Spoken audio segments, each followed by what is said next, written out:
Let's begin with our customary tzedakah.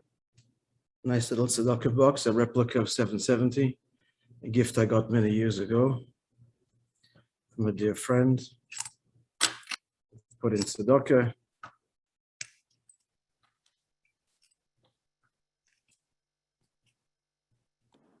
The covered Shabbos. There we go. It must be full by now. It gets emptied frequently. Very frequently. That's the idea. Should be filled up and then emptied and given to tzedakah, then filled again. All right, friends, and today we start, as we always do, with the chapter of Tehillim, the Rebbe's chapter 120. Kapitel Kuf Chav, please join me. Shir Amalo Yisrael Adonai, Batzarosa Li Karose Veyanini. No Yatzila Navshim Misfas Sheker Meloshen Remiyah. Vayitin Lachem Yosef Lach Loshen Remiyah Chitze Giber Shnunim Im Gachli Resomim. Oyeli Ki Garti Meshach Shachanti Mole Kedar. Rabba Shochna Lo Nafshim Sen Nisholem Nisholem L'Chiadaber Heimel Melchama. And as you know, the theme of this chapter is the deadly effect of slander, reaching even further than weapons, the power of the word, both for the negative and how much more so constructive words, words of Torah, words of prayer, words of praise, words of love, make a real and profound difference. So friends, you all read my email? Yeah. So you're waiting with bated breath for me to tell you the story of my impromptu visit to Edmonton this week. Right? Yeah. Okay. I'm just checking who's on because the rabbi wanted to join, but perhaps he will. So here's the story. Monday night, late Monday night.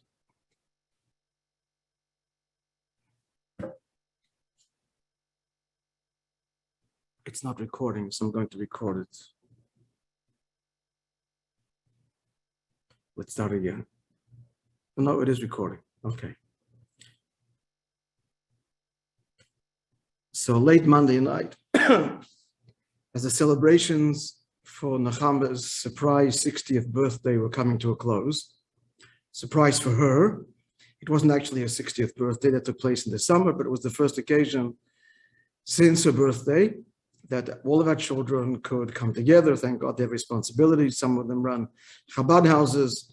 So the first opportunity was this past Monday, for all of our children to come home to roost, to the nest. And it was a surprise and a wonderful day. They planned a whole day of activities and being together and surprises culminating in a beautiful dinner at our home, which Nechama had no clue about. It was all done while we were away. And so late at night now, I get a text message that's an urgent matter, if I could please call back. And it's a message from a colleague, a fellow shliach, Rabbi David Pinson, who is amongst the team of shluchim in Edmonton. Now, I'd been there a few years ago with Nechama for a Shabbaton as guest speaker. I knew David, so I read his text, and this is what he's asking me. His son Yisrael's bar mitzvah is Wednesday night. Mazel tov. Thing is, because of what's happening in Alberta and in Edmonton now with COVID, there are profound restrictions on gatherings, certainly in the public's mind's eye. And therefore, the celebration was going to be essentially a lecture, a talk. There'd be boxed food, as sushi and refreshments and dessert, but no live band, dancing, catered meal. And the guest lecturer was, and this was my first indication that there's something very special about this young bar mitzvah boy and this whole celebration. The guest lecturer was to be Yisrael, his name, the boy, Yisrael Pinson, Yisrael Pinson's favorite author. Who's his favorite author? It's a fellow Canadian by the name of Tzvi Freeman. Many of you, friends, have his book, at least one of them, in your home, because over the years we've given out his books as gifts. Tzvi Freeman is one of Chabad's most prominent writers, who has the incredible gift of articulating the deep teachings of Hasidus in a language that is accessible, appealing, and inspiring to all. He's authored many books and written hundreds of scholarly articles. 13-year-old boy, that's his favorite author. Well, that was a sign that something was special. But beyond that, just the fact that, so here's the request. So I'm missing a link here. Unfortunately, Tzvi was unable to come. Last minute, not feeling well, doctors said he shouldn't be traveling. God bless him with a speedy recovery. And so now the whole bar mitzvah, which revolved around, and he promoted this, a lecture by the celebrated author, Tzvi Freeman, wasn't happening. And so therefore he turned to me. Living in Canada also made it easier to get there last minute, to come to fill in, to pinch hit, is that the expression? To be the guest speaker. Wednesday night, this was Monday, late Monday night. My first reaction was, if I can help a fellow Jew, a fellow colleague, a shliach, of course. But there are obligations and duties and classes and meetings lined up for the next few days. I consulted with Nechama at about 1 o'clock in the morning once all the guests had left. What do you think? Should I go? She said, of course you should go. Everything that you do can be rescheduled and help. So I did, hopped on a plane and flew to Edmonton early Wednesday morning.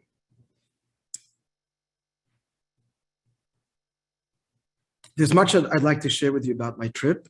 Time doesn't permit us. I will tomorrow continue at Shul during my sermon with more stories. But this is what I want to tell you about this young man, and I do hope that he's joined us. Let me just check, because the father had asked what time. I said I was going to talk about my trip. And he said, no, they're not on. Well, we'll send them the video. So, oh, the Princeton family is watching. Okay, great. I want to see that. Okay. So the evening, which takes place, I don't have to tell you, or maybe I have to tell you, in the Fantasy Hotel.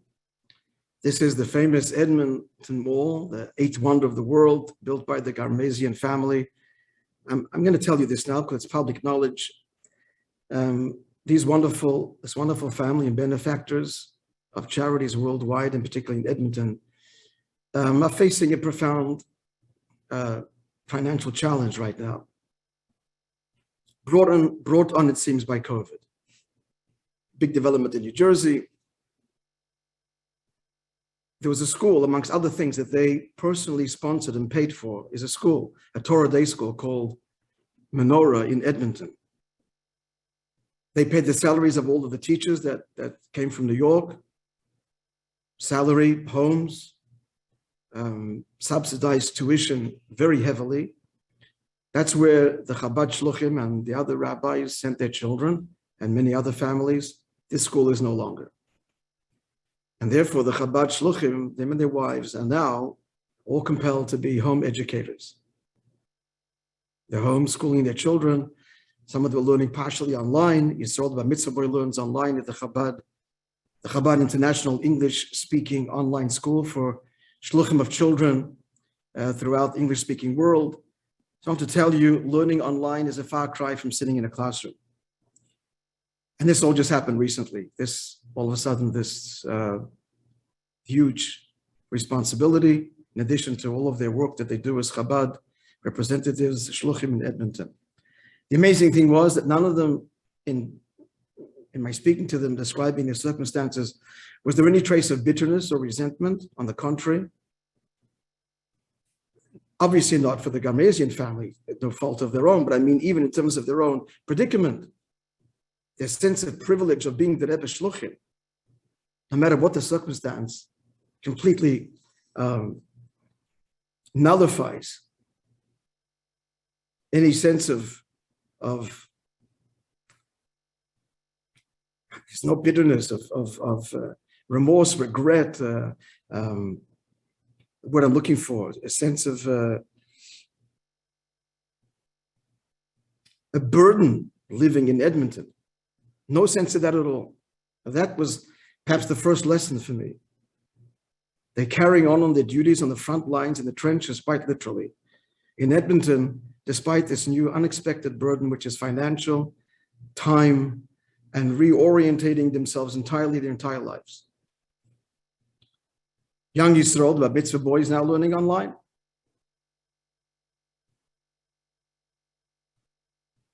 So back to the Bar Mitzvah. So it's taking place in the beautiful hall of the Fantasy Hotel, which is part of the Edmonton Mall, owned, once upon a time, it seems, by the Garmesian family.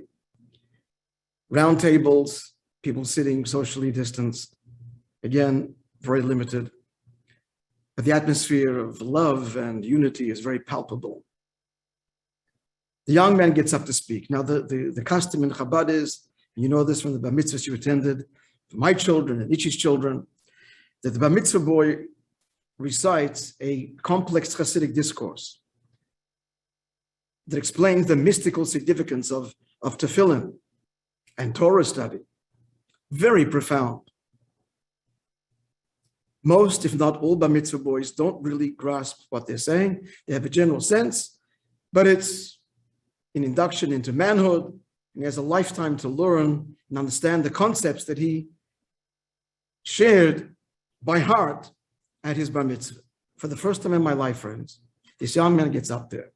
He recites part of it in the original Yiddish and Hebrew, and then proceeds in his own words to explain these abstruse, profound concepts in language that everybody understood, that was profound, even humorous, embracing a gifted child. God bless him, b'li'ayin hara, a very special young man, which only reinforced my satisfaction or pleasure or joy in being there. Subsequently, and this is what I'm going to share with you, it's a little bit of the background of this boy, Yisrael Pinson, who with his family, his father David and Devorah, are shluchim to Edmonton, Alberta. This is the background of his birth, no less. He's named after his maternal grandfather.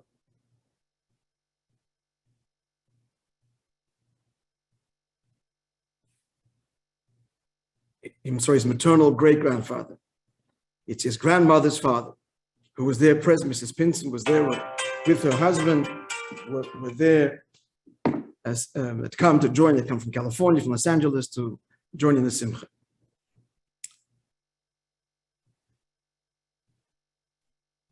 So his grandmother's father, this is from his father's side, so it's his father's grandfather. You following? His father's mother's father. Yeah, that's a good. I think I confused you and confused myself. It's David's mother. David is the father of the Bar Mitzvah boy, so Yisrael, David. This is David's grandfather, the father of his mother. Friends, I'll start off by telling you this man is a hero, an unsung hero whose story must be told and would make for a very gripping and dramatic movie. As a young man, yet a teenager in Russia, they lived in significant town near Kiev in the Ukraine. The Jewish population suffered from harassment by young Ukrainian men who would cast stones, harass, break windows of the Jewish homes in their town. Not an uncommon story at all. This is probably the most common pastime of Ukrainian or Polish youth. And they're not the only ones. This young man and two friends put an end to it as teenagers. You see, there was the cemetery that seemed divided between the Jewish section and the non-Jewish section of their town. And so to get to the Jewish section at night, they come at night and throw stones, and they found the Jew on the street, whatever, harass. It was a nuisance, nothing life-threatening, it seems. But they would do this at night, and they'd have to pass through the cemetery. So this Rabbi Yisrael Redich is the name? Correct me if I'm wrong, please type the name. That was the original family name. He gets this idea with a friend. They dress, this is at night in the cemetery, there's no lights. White sheets, carrying lit candles. Rechter is the name. And David, they somehow get these poles they can bounce on. And standing by the tombstones, they're bouncing up and down with a lit candle in sheets and shouting, "Leave my children alone, stay away," and whatever words they said that frightened these young men out of their wits. And they stopped molesting the Jews of that town thereafter. This is as a teenager. During the whole uprising in Russia, the war between the Red Army, the White Army, as you all well know, and some of you have family that were affected, pogroms were common, not just by the various armies, but the local peasantry used the opportunity, the chaos and lack of government control to mercilessly attack Jews. Now, Trotsky had announced that anybody that would fight for him should come to this and this place where his capital was and receive arms. This Yisrael went and said, "We will fight for the Red Army, give us arms." He took back the arms and used it to defend the Jews of his town against pogroms. This is all as a young man, teenager, a little bit older. Then he immigrated to Israel. This is right after the war.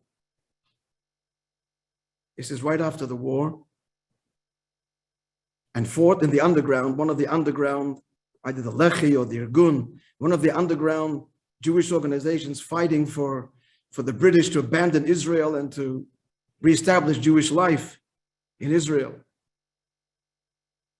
Friends, this young man eliminated a top brass, a general, no less, and had to flee back to Russia. They were after him. He had to change his name, adopting another name, Stillerman, and fled back to Russia, and eventually got out of Russia, it seems, sometime after that. So you're getting a sense, friends, of what kind of incredible, true hero, humble hero, unassuming man he was. Observant Shomer Shabbos Jew, not Chabad, not Lubavitch, but observant, in fact, comes from Hasidic stock, Chernobyl, Hasidic dynasty. He settled in Crown Heights after the war. He opened the final story, beautiful story. He opened a grocery store on Albany Avenue. At that time, this is the 50s, late 50s and 60s, maybe earlier, a fully kosher grocery store that carried Cholav Yisrael products. This is super kosher products. And that's where he lived with his children. So the story goes, was one Erev Rosh Hashanah. And he wasn't a Lubavitcher Chosid. But of course, he, living in Crown Heights and knowing of the Rebbe, and he was connected very much with the Lubavitcher Chassidim in Russia, in their resistance against communism, very familiar, very close with Lubavitch. In a sense, part of the Lubavitch underground that resisted and retain their Jewish identity despite the communist boot and threat of imprisonment or worse. So it was Erev Rosh Hashanah, and I know the Rebbe's custom, Erev Rosh Hashanah, the Rebbe would stand for many hours, and thousands would file by and give the Rebbe a kvittel, a note, a pidyon, a paper with the names, themselves and their families. The Rebbe should pray for them, which you do till today, and we send this to the Oyel before Rosh Hashanah. And so it's Erev Rosh Hashanah in the afternoon, he's closing his store, and he says to his daughter, this is the mother, the grandmother, the bar mitzvah boy.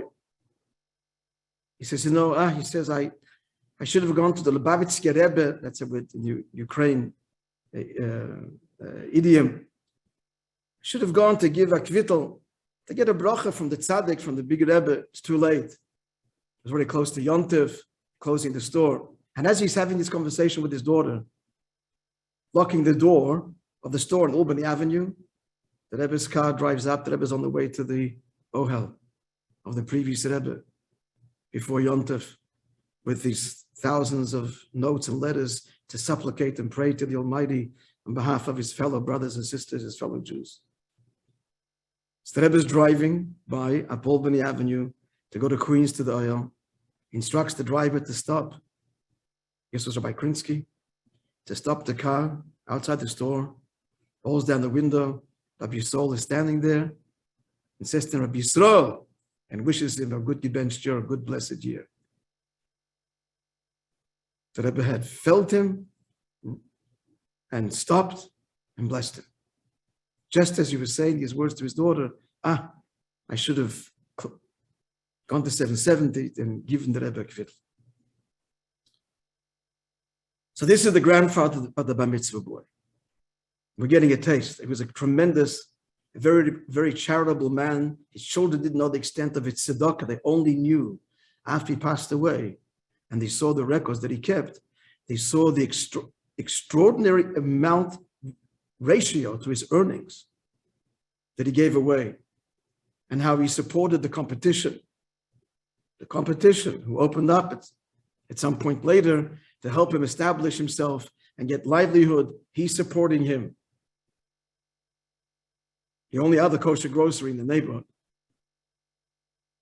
There's many stories, but we're running out of time, and I want to get to 8:45:28. It's almost Shabbos, almost candle lighting. So here's what I want to tell you, friends.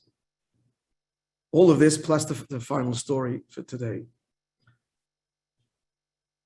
David is the father of the mitzvah boy who called me, and his wife are blessed with a child, a daughter, Chaimushka, and then 5 years not blessed with children,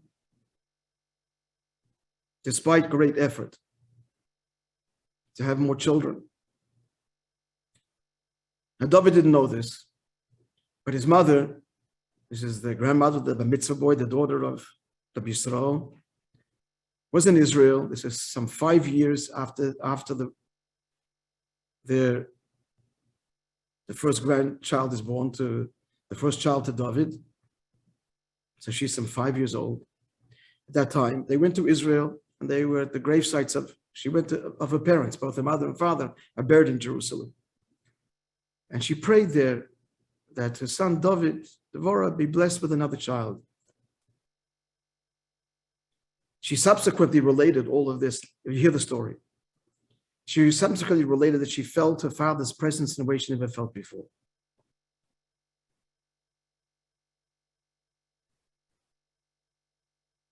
Some 4 months later,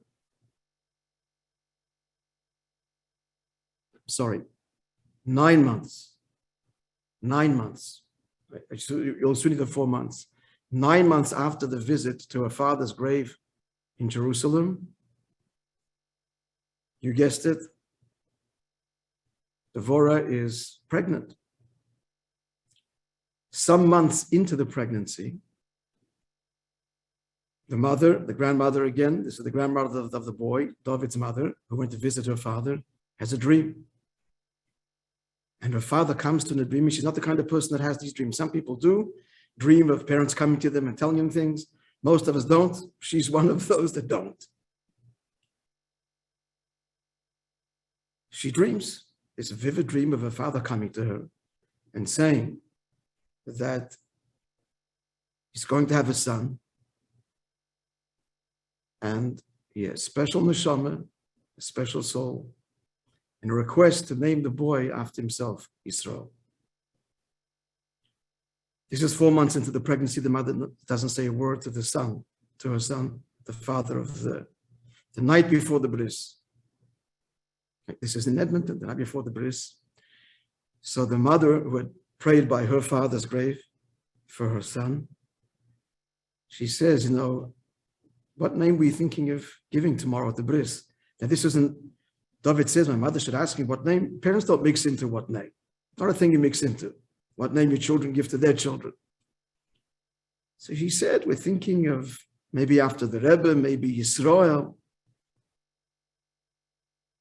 There's a third name, Reuven, but maybe Yisrael because of your father and Baal Shem Tov's birthday had been celebrated. His name was Yisrael just some weeks prior. So when she heard this, the grandmother of the Bar Mitzvah boy, whose bris is the next morning, and she hears that you're thinking Yisrael, that's what she tells him. She tells him the whole story, that she had been in Israel and prayed, and 9 months later is when her daughter-in-law becomes pregnant, and 4 months into the pregnancy, the dream of her father and the request. Now she says to him, but you don't have to, I'm just sharing this with you, the request to call the baby Yisrael. David hears this. Of course, he'd been thinking anyway about this name, and now he hears the story. He tells me in the whole excitement, but he's not making his decision on his own, his wife. But he doesn't want to influence her. So he just goes up to the bedroom where she's recuperating and says, well, what name what do you think we should give in the end? What are you inclined to? Doesn't tell her anything about the conversation he just had with his mother in the dream. She says, you know what? Yisrael. I think I'd like Yisrael. Fantastic. The next morning, the bris, the baby is named Yisrael. And he tells the story, Rabbi David, at the bris, and his wife. Now here's the story, which she didn't even know. He didn't have a chance to tell her with the guests and the family and so on. Which all made me appreciate even further the great privilege I had to be at the bar mitzvah of this boy. Yes, let's Relax for a Stop with relax. Stop telling me to relax. Sean just called mommy. I was like, first of all, the whole hour and a half.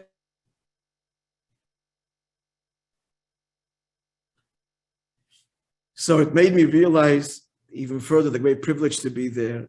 And as I told you at the outset now, when Yisrael said the Maimer, the discourse, and explained it so beautifully and succinctly and so clearly, the essence of it, the heart of it, and I never encountered such a thing. Now with the story that I'm telling you that was told to me driving back to the airport yesterday. Friends, when you join, you must mute yourselves.